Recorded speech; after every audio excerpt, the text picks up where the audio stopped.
नमस्कार शेतकरी बंधूंनो, कृषी विषयक कार्यक्रमामध्ये मी सुषमा जाधव आपलं मनापासून स्वागत करते। शेतकरी बंधूंनो, आपल्या शेतीतून आपल्याला चांगल्या पद्धतीचं उत्पादन घ्यायचं असेल, आपलं उत्पन्न वाढवायचं असेल तर त्यासाठी दर्जेदार रोपं असणं फार आवश्यक आहे आणि ती महत्त्वाची गरज सुद्धा आहे। मात्र आता आपण वेळेचा अभाव पाहता किंवा व्यस्त कालखंडामुळे आपण असं म्हणूया की आता रोपवाटिका ज्या आहेत त्या खूप मोठ्या प्रमाणात आपल्याला पाहायला मिळतात आणि दर्जेदार रोपं या रोपवाटिकेतून आपल्याला घेता येतात। मात्र आपण पारंपरिक शेती करतोय त्यासोबतच रोपवाटिका जर आपण केली तर त्यातून सुद्धा आपल्याला सुद्धा चांगल्या पद्धतीचं उत्पन्न मिळू शकतं। मग या रोपवाटिकेमधून कशा पद्धतीनं चांगली रोपं तयार झाली पाहिजे, त्यासाठी कशा पद्धतीनं आपण ते व्यवस्थापन केलं पाहिजे, याच विषयी आजच्या या कार्यक्रमामधून आपण जाणून घेणार आहोत। आणि यासाठी आपण स्टुडिओमध्ये निमंत्रित केलेला आहे जिल्हा रायगड, तालुका माणगाव इथल्या मुक्काम पोस्ट कशेणे इंदापूर इथले प्रगतशील शेतकरी राजेश कोळवणकर सर यांना। त्यांच्याशी आपण या विषयावर संवाद साधणार आहोत। सर नमस्कार। धन्यवाद मॅडम, मला या ठिकाणी आपण आमंत्रित केलं, धन्यवाद। सर, आपण आजच्या या कार्यक्रमामध्ये रोपवाटिका कशा पद्धतीनं शाश्वत उत्पन्नासाठी महत्त्वाची आहे त्याविषयी बोलतोय। मुळातच रोपवाटिकेचं महत्त्व जर विशद करायचं असेल तर ते कशा पद्धतीने आपण कराल? महत्त्व कारण की काय, आज शेतकरी पारंपरिक पद्धतीने ज्यावेळी लागवड करतो त्यावेळी त्याला बियाणं टोकन करतो, त्याचं 100% जर्मिनेशन होत नाही, म्हणजे पहिले 30 ते 35% त्या ठिकाणी त्याचा लॉस होतो, वेळ खर्च होतो, पाणी व्यवस्थापन, रोग व्यवस्थापन ह्याच्यामध्ये खर्च भयंकर होतो। तर तो खर्च टाळण्यासाठी, वेळ टाळण्यासाठी आज रोपवाटिकेमधून तयार रोपं आणून जर का शेतामध्ये लागवड केली तर त्याचा श्रम वाचतो, खर्च वाचतो आणि त्याचे उत्पन्न वाढ होते। कमी कालखंडामध्ये त्यांच्या कालावधीमध्ये त्याचं उत्पन्न मिळू शकतं। तर त्यासाठी तुम्हाला इथे कसं निरोगी रोपं मिळतात, विषमुक्त रोपं मिळू शकतात, कारण की आपण जर का ऑर्गॅनिक ट्रीटमेंट करून जर का त्यांना रोपं अवेलेबल करून दिली तर त्यांना उत्पन्न जास्त पटीने वाढतं। उत्पन्न घेण्यासाठी रोपवाटिका हा सुद्धा पर्याय उपलब्ध झालेला आहे, तो कशा पद्धतीनं शाश्वत उत्पन्नासाठी त्यांना फायदेशीर ठरू शकतो? चांगला प्रश्न तुम्ही विचारलात। या ठिकाणी शेतकऱ्यांना आज वेळ खूप कमी आहे आणि या ठिकाणी रोपवाटिकेतून जर का निरोगी रोपं त्यांना अवेलेबल झाली, पुरवठा झाली, म्हणजे विषमुक्त किंवा निरोगी रोपं मिळाली तर त्यांचा वेळ तर वाचतो, खर्चही वाचतो। पुन्हा आणखीन त्यांना म्हणजे वर्षाच्या अवधीमध्ये जास्तीत जास्त पिकं घेण्यासाठी मदत होते आणि त्यांना ठराविक काळामध्ये या ठिकाणी जर का मार्केटचा अभ्यास करून आपण वारंवार म्हणजे मिरची, वांगी, टॅमॅटो वगैरे ह्यासारख्या रोपांची जर का लागवड करून वर्षभर त्यांना जर का आम्ही पुरवठा केला रोपवाटिका व्यावसायिकांनी तर ह्यांना वर्षभर शाश्वत उत्पन्न मिळू शकतं। यासाठी सुद्धा तुम्ही ही रोपवाटिकेचा व्यवसाय सुरू केलात, तो कशा पद्धतीने ते सांगा, म्हणजे कधी सुरू केलात तुम्ही? या ठिकाणी मी साधारण 4 वर्षापूर्वीपासून हा रोपवाटिका व्यवसाय चालू केला। हा रोपवाटिका व्यवसाय चालू करत असताना आम्हाला केव्हीकेच्या शास्त्रज्ञांचे मोठ्या प्रमाणामध्ये मार्गदर्शन म्हणजे फील्डवर येऊन मिळत असतं।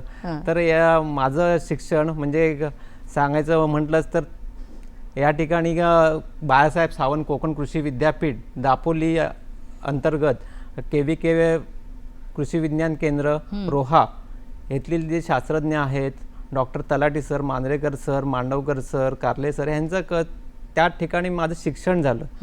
म्हणजे यशवंतराव चव्हाण मुक्त विद्यापीठाअंतर्गत माझं पदवी झाली आणि पदवी झाल्यानंतर त्या ठिकाणी पदवी तर दिली पण सेल्स आफ्टर सर्व्हिस म्हणतात ना तसंच, म्हणजे तिथले जे प्राचार्य आहेत, शास्त्रज्ञांची टीम आहे ती वेळोवेळी माझ्या फार्मवर येऊन मला मोटिवेशन करून, म्हणजे मी व्यावसायिक आहेच मग त्यांना मला या ठिकाणी मोठं मार्गदर्शन त्यांचं मोलाचं मिळालं। म्हणजे डिग्री तर मिळालीच पण पुन्हा ह्या व्यवसायामध्ये चांगलं त्यांचं मार्गदर्शन मिळालं. जसं आपण बाजाराचा विषय घेतला तर बाजारामध्ये वेगवेगळ्या भाज्यांची मागणी दिवसेंदिवस वाढत असते, तर तो सगळा अभ्यास करूनच तुम्ही रोपवाटिका केलीत का? कारण इतर शेतकऱ्यांना जर रोपवाटिका हा व्यवसाय करायचा असेल तर त्यांनी कशा पद्धतीने केला पाहिजे तो? जर का मार्केटचा अभ्यास न करता मला वाटेल ती जर का रोपं बनवली तर ग्राहक घेणारच नाही आहेत. म्हणजे ह्या कोणत्या हंगामामध्ये कोणती लागवड होते, कोणत्या जातींची लागवड होते, तर चांगल्या प्रचलित चांगल्या जातीची दर्जेदार बियाणं ह्याची जर का आपण खरेदी करून लागवड जर का केली तर निरोगी रोपं पुरवठा केली तरच मार्केटमध्ये ते संपू शकणार आहे आणि ग्राहक वारंवार वर्षानुवर्ष पुन्हा आपल्याला रिपीट ग्राहक होऊ शकतो. सर, तुम्ही जेव्हा रोपवाटिका व्यवसाय सुरू केलात तेव्हा सुरुवातीला कोणकोणत्या गोष्टी ज्या आवश्यक होत्या त्या केल्यात तुम्ही, आणि त्यामध्ये सुद्धा वेगवेगळ्या प्रकारच्या अडचणी आल्यात, तर त्यावर कशी मात केलीत? रोपवाटिका व्यवसाय करत असताना प्रथमतः तुम्हाला सर्टिफिकेशन गरजेचं आहे. म्हणजे त्या तांत्रिक तुम्हाला नॉलेज असणं गरजेचं आहे. कुठेतरी म्हणजे हे व्यावसायिक जर का बनू इच्छित असतील म्हणजे महाराष्ट्रातले, तर त्यांना प्रथमतः कुठल्या तरी कृषी विज्ञान केंद्रातून चांगलं शिक्षण घेणं महत्त्वाचं आहे. डिग्री, डिप्लोमा किंवा सर्टिफिकेशन कोर्स हा घेऊन तुम्हाला इथे प्रमाणीकरण करणं गरजेचं आहे. त्याचबरोबर तुम्हाला एक्सपिरियन्स असणं गरजेचं आहे. त्यासोबतच तुम्हाला मार्केटचा अभ्यास असणं गरजेचं आहे की आपण ज्या ठिकाणी रोपवाटिका व्यवसाय करणार आहोत त्या भागामध्ये जमीन कशी आहे, कोणत्या प्रकारची लागवड केली जाते, मिरची, वांगी की वेलवर्गीय पिकं, ह्याचा अभ्यास असणं गरजेचं आहे आणि त्यानुसार आपण पुढे या व्यवसायात उतरलं पाहिजे. पण तुम्ही सुद्धा सुरुवात केल्यानंतर तुम्हाला कोणकोणत्या अडचणींचा सामना करावा लागला सुरुवातीला? अडचणी म्हणजे आता वातावरणातला जो बदलता हवामानाचा जो भाग आहे त्याचा फटका हा सगळ्याच व्यावसायिकांना, शेतकऱ्यांना तर बसतोच आहे. त्याचबरोबर तुम्हाला अतिपर्जन्यमानामुळे खरीप हंगामामध्ये नुकसान होऊ शकतं. काही प्रमाणामध्ये कॉम्पिटिशन प्रकार असतो, पण कॉम्पिटिशन जास्त करून त्याचा परिणाम होत नाही. तुम्ही जर का क्वालिटी चांगली सर्व्हिस दिलीत तर तुम्हाला त्याचा परिणाम होत नाही. तुम्ही जेव्हा सुरुवातीला ही सुरुवात केली तेव्हा त्यामध्ये कोणकोणत्या भाजीपाल्यांची निवड केली तुम्ही रोपं तयार करण्यासाठी? रोपं तयार करण्यासाठी आमच्या भागामध्ये मिरची मोठ्या प्रमाणामध्ये लागवड करतात. रब्बी हंगामामध्ये मिरची, वांगी, टोमॅटो कमी मात्रेमध्ये लागवड करतात आणि तसंच कलिंगडाचे हे रोपं जास्त प्रमाणामध्ये लागतात. समजा रोपं तयार करायची असतील तर त्यावेळेस ते कशा पद्धतीने हे सगळं व्यवस्थापन कसं केलं जातं? म्हणजे पाणी म्हणा किंवा मग सूर्यप्रकाश हवा आहे मग त्यासाठी, किंवा वेगवेगळे हंगाम सुद्धा असतात, तर त्यानुसार हे व्यवस्थापन कशा पद्धतीने तुम्ही करता? तुमचा प्रश्नच महत्त्वाचा आहे, कारण की हे जर का आपले चुकलं गणित तर हा व्यवसाय पूर्णपणे कोलमडू शकतो. प्रथमतः या ठिकाणी आपल्याला म्हणजे नर्सरी काही ठिकाणी करतात, तर त्याच्यापेक्षाही जास्त तुम्ही प्रो ट्रेमध्ये जर का नर्सरी केली त्यासाठी लागतो मीडिया, म्हणजे कोकोपीट ही निरोगी पाहिजे. म्हणजे तुम्हाला ते निर्जंतुक बॅक्टेरियाचं प्रोसेसिंग करून तुम्हाला ते निर्जंतुक करणं फार गरजेचं आहे, नाहीतर तुम्हाला फंगस अटॅक प्रचंड येतो. तसंच तुम्हाला गांडूळ खत हे चांगलं निरोगी आणि चांगल्या दर्जेदार पाहिजे. तसंच हा मीडिया झाल्यानंतर तो तुम्ही चांगल्या अवस्थेमध्ये त्याची रोपांची जर्मिनेशन करून वाढ करून हे एक 20 ते 25 दिवसाचं रोग चांगलं संगोपन करून, म्हणजे जैविक निविष्ठांचा अवलंब करत कुठली रोगराई तर येत नाही ना रोपावर, ह्याचं बारीक निरीक्षण लागतं. हे करत असताना तुम्ही जर का निरोगी आणि दर्जेदार रोपं शेतकऱ्यांपर्यंत दिलीत तर निश्चित हा शेतकरी ग्राहक वर्ग समाधानी राहतो.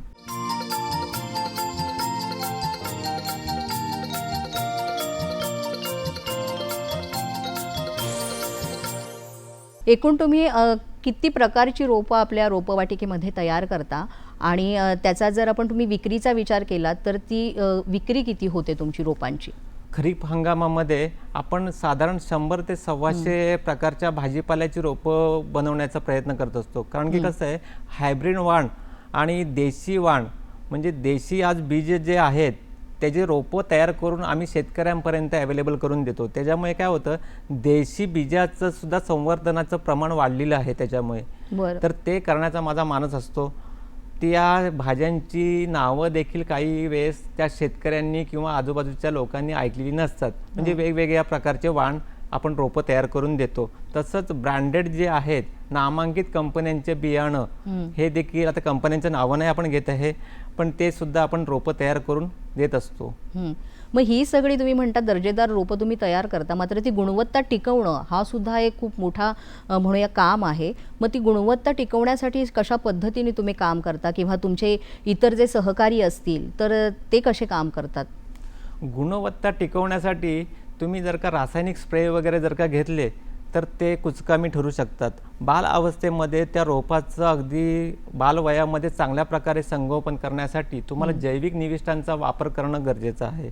तर कीड रोग येऊ नये त्यासाठी तुम्हाला सापळा पद्धतीचा अवलंब करणं गरजेचं आहे. तो सापळा जर का पद्धतीचा अवलंब केला तर 70% कुठलेही त्याला रोगराई येतच नाही आहेत. आणि वातावरणामधलं बदल, कुठे कीड रोग येते का ह्याचं बारीक निरीक्षण करणं फार गरजेचं आहे. त्याचप्रमाणे पाणी हे शुद्ध असायला पाहिजे. तेच जर का अशुद्ध पाणी जर का मी त्याला वापरलं तर त्याला बुरशीजन्य रोग वगैरे येणारच आहे. म्हणजे ही काळजी हवेच आहे. पण यामध्ये सर आपण पाहायला गेलं तर जसं म्हणजे तुम्ही वेगवेगळी रोपं जेव्हा घेतात इथे, तेव्हा सुद्धा जेव्हा बाजारापर्यंत किंवा शेतकऱ्यांपर्यंत ती रोपं जाईपर्यंतचा एक कालावधी असतो, तर तो कालावधी सुद्धा मेंटेन करणं फार गरजेचं असतो. मग यासाठी बाजारपेठ महत्त्वाची आहे, तर ती पण कशी तुम्ही हे करता? कारण काही जी रोपं आहेत त्यांना इतक्या दिवसातच ती लागवड झाली पाहिजे ही महत्त्वाची अट असते, तर त्यावेळेस ते कसं मॅनेज करता? कसं आहे, रब्बी हंगामामध्ये जास्त करून लागवड होते. रब्बी हंगामामध्ये लागवड केल्यानंतर आता समजा नोव्हेंबर डिसेंबर महिन्यामध्ये जर का लागवड जास्त प्रमाणामध्ये होणार असेल तर ह्या व्यावसायिक रोपवाटिका व्यावसायिक हे 15 ते 20 दिवस आधीच तयारीला लागतात. पण मग काही वेळेस काय होतं की ते पिकसंजीवक वापरतात.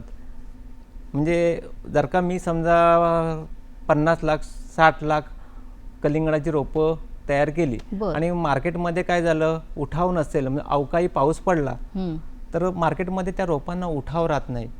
मग आमच्यासारखा व्यावसायिक, म्हणजे मी नव्हे, आमच्यासारखा व्यावसायिक काय करतो की माझा लॉस वाचवण्यासाठी मी पिकसंजीवक जर का वापरलं तर ती त्या रोपाची वाढ थांबते, त्याच्या हार्मोनचं इनबॅलेन्स होतं.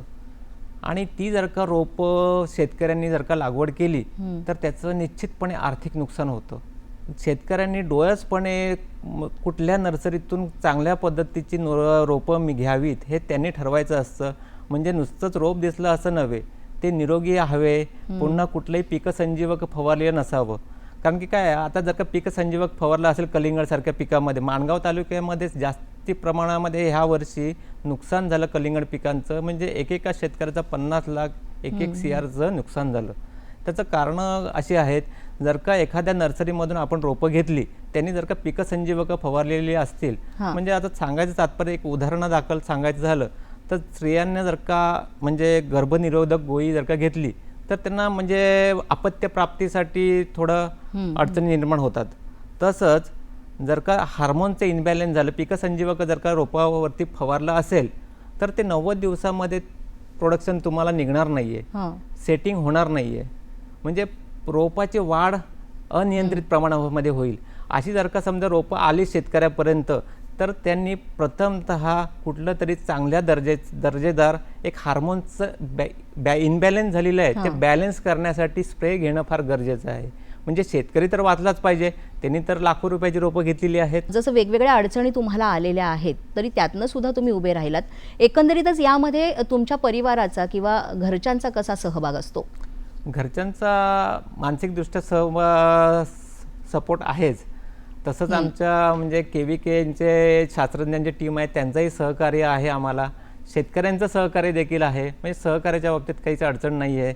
रोपं तयार झाल्यानंतर ती शेतकऱ्यांपर्यंत वेळेत पोहोचणं हा फार महत्त्वाचा मुद्दा आहे. मग त्यासाठी सुद्धा तुम्ही कशा पद्धतीनं पाहता, म्हणजे त्यासाठी सुद्धा काम कसं करता? कारण ते वेळेत लागवड होणं फार गरजेचं आहे, तर ते नियोजन कसं आहे? यासाठी आपल्याला मार्केटचा प्रथमतः अभ्यास पाहिजे की कोणत्या कालावधीमध्ये ह्या क्षेत्रामध्ये लागवड होणार आहे, प्लॉट त्यांचे कधी सुकणार आहेत, कधी, त्याचा मार्केटचा अभ्यास पाहिजे. म्हणजे थोडक्यात आपण त्यांच्या शेतकऱ्यांचं काही प्रमाणात ॲडव्हान्स बुकिंग घेऊ शकतो. काही वेळेस त्यांना आपण म्हणजे मीडियाच्या माध्यमातून त्यांच्याशी जर का वारंवार टच राहिलं, हाय हॅलो केलं तर तो संपर्कात राहतं, ते ऑर्डर्स देतात. मग त्यानंतर आपण त्यांना काही प्रमाणामध्ये त्यांना त्यांच्या शेताच्या बांधापर्यंत जर का पोचवू पण शकतो. अशा वेगवेगळ्या माध्यमातून ह्या व्यवसायात वाढ होऊ शकते. मग यासाठी सुद्धा तुम्ही वेगवेगळी माध्यमं वापरता का? कारण आता हा रोपवाटिका हा व्यवसाय करता, मग त्या सोशल मीडिया म्हणा किंवा इतर जे आहेत रोपवाटिका व्यावसायिक त्यांच्याकडे जाऊन त्यांचं पण निरीक्षण करणं किंवा मार्गदर्शन, अशा गोष्टी सुद्धा तुम्ही करता? निश्चित करतो, कारण की त्याशिवाय पर्याय नाही. कारण की आज सोशल मीडियाचा आधार घेतल्याशिवाय जग हे फास्ट चाललेलं आहे. म्हणजे आज तुम्ही सोशल मीडियाच्या माध्यमातून शेतकऱ्यांपर्यंत टच राहिलं पाहिजे, हाय हॅलो केला पाहिजे, व्हॉट्सअपचा ग्रुप बनवला पाहिजे. त्या माध्यमातून म्हणजे शेतकऱ्यांना सांगता आलं पाहिजे आपल्याला की आपल्याकडे आता कोणत्या कालावधीमध्ये कोणत्या प्रकारची रोपं अवेलेबल आहेत, ह्यांचं त्यांना माहिती मिळते आणि ते आपल्यापर्यंत येतात.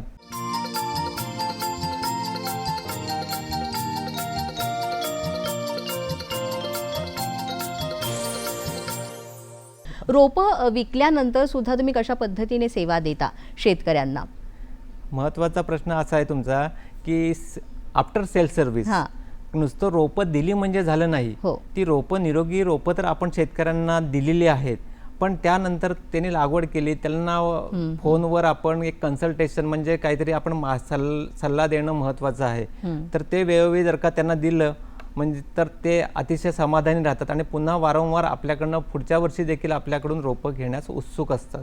अच्छा, मग त्यासाठी सुद्धा जसं तुम्ही रोपवाटिकांविषयी बोलतोय, तर मग त्याला अगदी शास्त्रशुद्ध किंवा तंत्रज्ञान वापरून चांगल्या पद्धतीनं रोपं तयार करणं गरजेचं आहे. मग त्यासाठी सुद्धा जे इतर म्हणूया कामगार असतात किंवा आपले सहकारी जे आहेत, तर ते सुद्धा त्यांना सुद्धा कशा पद्धतीनं त्यासाठी मार्गदर्शन केलं जातं? तंत्रज्ञानाच्या बाबतीत तुम्ही म्हणाल तर या ठिकाणी आपल्याला रोपवाटिका व्यवस्थापन करत असताना शेडनेटची फार नितांत गरज असते. शेडनेट सोबतच काही वेळेस आपल्याला पॉलीहाऊसची गरज भासू शकते.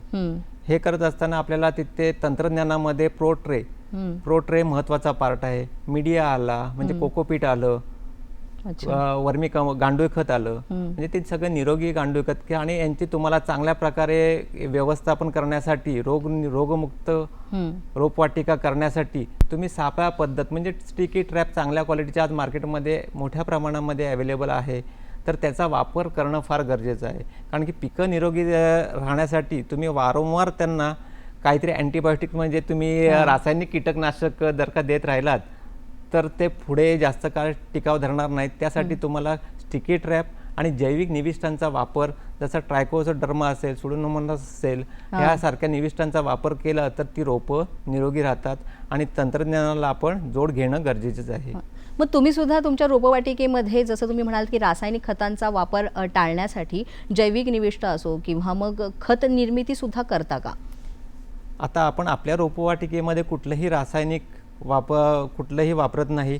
फक्त जे बियाणं जे असतं नामांकित कंपन्यांचं ते जेनेटिकली मॉडिफाय असतं, तर त्यांनाही रासायनिक ट्रीटमेंट केलेली असते, त्याला मी काय करू शकत नाही. पण माझ्याकडे मी ज्यावेळी संगोपन त्यांचं करतो त्यावेळी मी पूर्णपणे त्याला जैविक निविष्ठांचाच वापर करतो. तसंच मला लागतं त्या ठिकाणी मी जैविक निविष्ठांचा सुद्धा बनवून त्याचा वापर करत असतो. त्याचा रिझल्ट आम्हाला फार सुंदर मिळतो.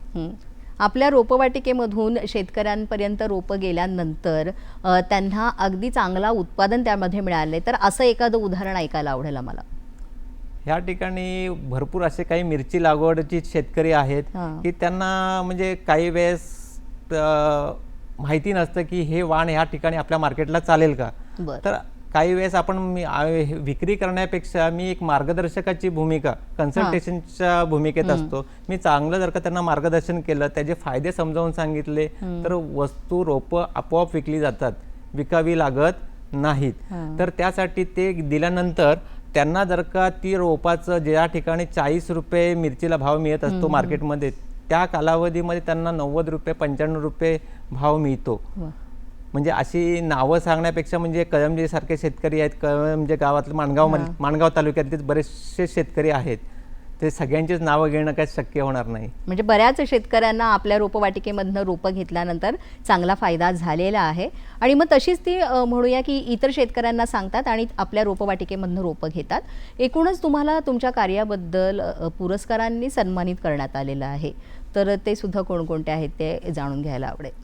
पुरस्काराच्या बाबतीत म्हणाल तर नुकताच मला 19 मेच्या दरम्यान मे रोजी विद्यापीठाचा वर्धापन दिन होता. हां. त्याचं औचित्य साधून बाळासाहेब सावंत कोकण कृषी विद्यापीठाने काही अर्ज मागवले होते प्रत्येक जिल्ह्यातून. तर त्या जिल्ह्यातून अर्ज मागवल्यानंतर रायगड जिल्ह्यामध्ये हेल्दी कॉम्पिटिशन होती. त्या कॉम्पिटिशनमध्ये माझा नंबर त्या ठिकाणी लागला. शेतकरी फेलो हा अवॉर्ड होता. अच्छा. तर त्याच्यामध्ये हा अवॉर्ड मला 19 मे रोजी विद्यापीठाचे कुलगुरू संजयजी भावे साहेब यांच्या शुभ हस्ते मला प्रदान करण्यात आला. वा. ह्या अवॉर्डसाठी आमच्या कृषी विज्ञान केंद्र रोह्याचे शास्त्रज्ञ doctor talathi sir, doctor Manjrekar sir, doctor Mandavkar sir, doctor कारले सर ह्यांचं वेगवेगळे मार्गदर्शन होतं मला, आणि ह्याच्यामुळेच हे आज या अवॉर्डपर्यंत मी पोहोचू शकलो. वा. त्याचबरोबर मला विद्यापीठाने ह्या 3 वर्षाच्या कालावधीसाठी रायगड जिल्ह्यासाठी कृषी सल्लागार समितीवर माझी निवड केलेली आहे. तर त्याच्यामुळे ह्या सरांच्या सगळ्या मार्गदर्शनामुळे हे शक्य झालं. रोपवाटिकेच्या माध्यमातून तुम्ही व्यवसाय करताय, मात्र यामध्ये सुद्धा आणखीन काही वेगळं करायचं असेल तर त्याबाबत भविष्यातलं नियोजन तुम्ही काय केलेलं आहे? रोपवाटिका व्यवसायासोबतच मी शेतीसुद्धा म्हणजे जैविक शेतीसुद्धा करतो. गांडूळ खत प्रकल्प आहे आपला. तसंच त्याच सोबत कलम विक्री वगैरे व्यवसाय आहेच आहे. अरे वा. यात आपण पाहायला गेलं तर महिला सुद्धा किंवा युवक जे आहेत ते सुद्धा रोपवाटिका व्यवसाय चांगल्या पद्धतीने करू शकता. तर त्यांच्यासाठी तुम्ही असं वेगळं काय मार्गदर्शन कराल? त्यांना आज बघा सांगायचं झालं तर जवळजवळ महाराष्ट्रामध्ये अनेक विद्यापीठं आहेत. ह्या विद्यापीठातून अनेक विद्यार्थी डिग्री घेऊन बाहेर निघत आहेत. पण ते सगळेजण काय कुठेतरी म्हणजे मी नोकरी करू शकेन, तलाठी, तहसीलदार वगैरे हे स्वप्न घेऊन बाहेर पडतात. पण ते व्यवसायाभिमुख होण्यासाठी हे गरजेचं आहे की त्यांनी ह्या डिग्री तर मिळाली आहे, पण आपण व्यावसायिक का नाही होऊ? तर ह्या ठिकाणी त्यांना डिग्री मिळाली आहे तर त्यांनी हा प्रयोग केला पाहिजे. आणि जे नवयुवक आहेत की त्यांना उत्सुक आहेत रोपवाटिका करायची, तर त्यांच्यासाठी मी असं सांगेन, तुम्ही एक KVKच्या माध्यमातून काहीतरी तुम्ही एक डिग्री घ्या किंवा डिप्लोमा घ्या किंवा काहीतरी कोर्स करून थोडी प्रॅक्टिकली एक्सपिरियन्स घेऊन तुम्ही हा रोपवाटिका छोट्याशा जागेमध्ये हा व्यवसाय करू शकता. पण सर्टिफिकेशन फार गरजेचं आहे त्यासाठी. अच्छा. हां, ते फार महत्त्वाचं आहे. म्हणजे तांत्रिक ज्या सगळ्या अडचणी आल्या नाही पाहिजेत त्यासाठी अशा पद्धतीने करू शकतात व्यवसाय. मात्र सर्टिफिकेशन कोर्स त्यांचा झाला पाहिजे. पण ह्या व्यवसायासाठी फार मोठी जागा लागते अशातला भाग नाहीये. हे शाश्वत उत्पन्न वाढ घेण्यासाठी आपल्याला मार्केटचं नियोजन पाहिजे. आणि आज मोठ्या प्रमाणामध्ये मागणी आहे रोपांना, 12 महिने मागणी आहे. हो, मग त्या पद्धतीने आपण करू शकतो ते. अगदी. आणि जसं तुम्ही म्हणालात की जागा किंवा इतर जास्त गोष्टींची गरज नसताना सुद्धा करू शकतात, आणि यामध्ये सुद्धा महिला सुद्धा यामध्ये चांगल्या पद्धतीने काम करू शकतात. एकूणच कोणाला समजत आहे की रोपवाटिका व्यवसाय सुरू करायचा आहे तर त्या शेतकऱ्यांना म्हणा किंवा युवकांना तुम्ही काय मार्गदर्शन कराल? शेतकऱ्यांना मी असं सांगेन, तुम्ही पाण्यात उतरल्याशिवाय पोहता येत नाही. तुम्ही प्रयत्न करा, यश आपोआप येणार. निश्चितच. तर शेतकरी बंधूंनो, अशा पद्धतीनं रोपवाटिका व्यवसाय हा शाश्वत उत्पन्नासाठी खूप चांगल्या प्रतीचा हा एक पर्याय आहे आणि तो शेतकऱ्यांनी अवलंबला पाहिजे. कारण आपण पारंपरिक शेती किंवा आपल्या शेतीतून वेगवेगळे उत्पादनं घेतच असतो, मात्र त्या सोबतीनं आपण अशी दर्जेदार रोपं तयार करून इतर शेतकऱ्यांना दिली तर त्यातून सुद्धा चांगल्या प्रतीचं उत्पादन घेऊन उत्पन्न वाढवू शकतो. आणि मला वाटतं राजेश कोळवणकर सरांनी त्याच पद्धतीने हा सगळा व्यवसाय केलेला आहे आणि त्यांना खूप चांगलं यश मिळालेलं आहे. सर, तुम्ही आज इथे आलात आणि एवढं छान मार्गदर्शन केलं, तुमचे अनुभव कथन केलेत त्याबद्दल दूरदर्शनच्या सह्याद्री वाहिनीतर्फे आपले मनापासून आभार. धन्यवाद.